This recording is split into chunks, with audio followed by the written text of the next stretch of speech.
Hey. So, ladies and gentlemen, you're currently tuned into the first segment of Inquiring Minds Want to Know. And today we're going to be discussing this 2016 presidential election. So, 2 weeks ago, I was reading an article, and it was about Vox.com founder and political expert Ezra Klein. He did a talk at Johns Hopkins University's Foreign Affairs Symposium. And in addressing the audience, he highlighted Donald Trump's outlandish behaviors alongside his ability to maintain as a Republican frontrunner this 2016 election.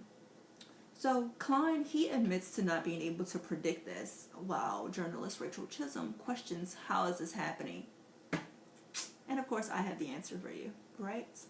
Inquiring minds want to know. I got the answer, right?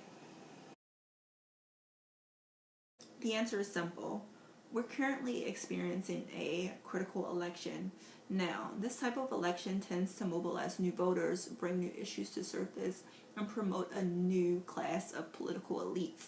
But more importantly, it alters the distribution of voter alignments. In this particular case, Donald Trump would be the new political elite that's being promoted. Currently, at this point in this critical election, we're undergoing electoral realignment. Now, this is a sharp change in the existing pattern of party loyalty amongst voters. Now, oftentimes it's thought that electoral realignment can only happen between parties. However, this can also happen amongst the voters of the same party affiliation. And so, at this point in this election, both are underway. Constituents are so desperate for change that they're willing to deviate away from the norm. They feel so hopeless in their partisanship, and therefore they're willing to give up on everything that they've supported and valued in the past. They've reached the point where they're thinking, what's the worst that could happen? And like former President Warren G. Harding, Donald Trump, he's playing on the fears of the minorities and the desires of the wealthy.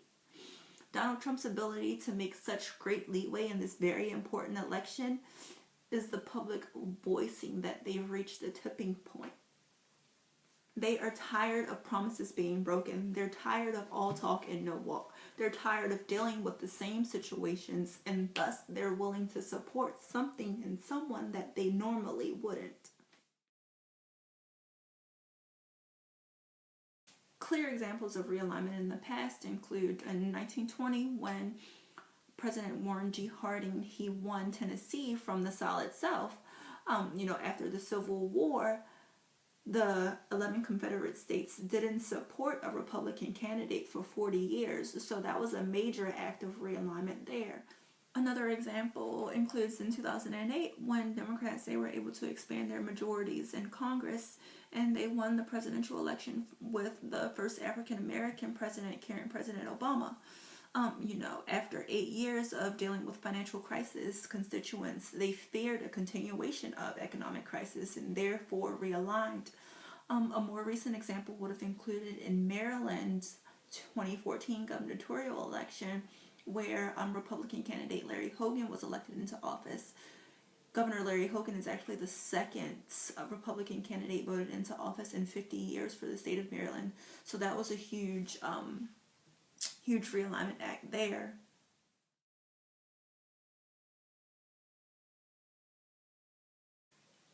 So with that being said, one may ask, what does this mean for seasoned politicians? And it's simple. They need to start delivering on what they promised. Now is not the time to mimic the behavior of radicals. Now is the time to demonstrate and implement reform measures. Otherwise, they're really going to be in for a treat.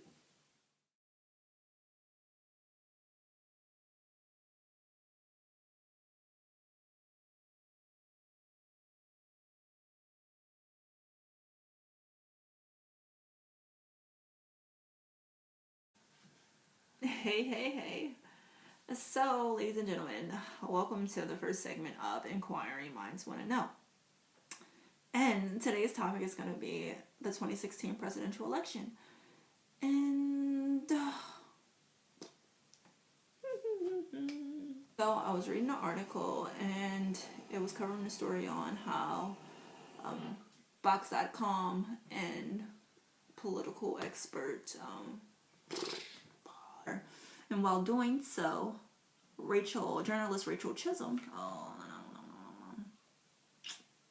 this is what we call a critical election. Now, these types of elections this type of election tend to fudge. He doesn't present himself. He's not showing model behavior as a presidential candidate, essentially is what I'm saying. We are now experiencing a critical election. Now, this type of election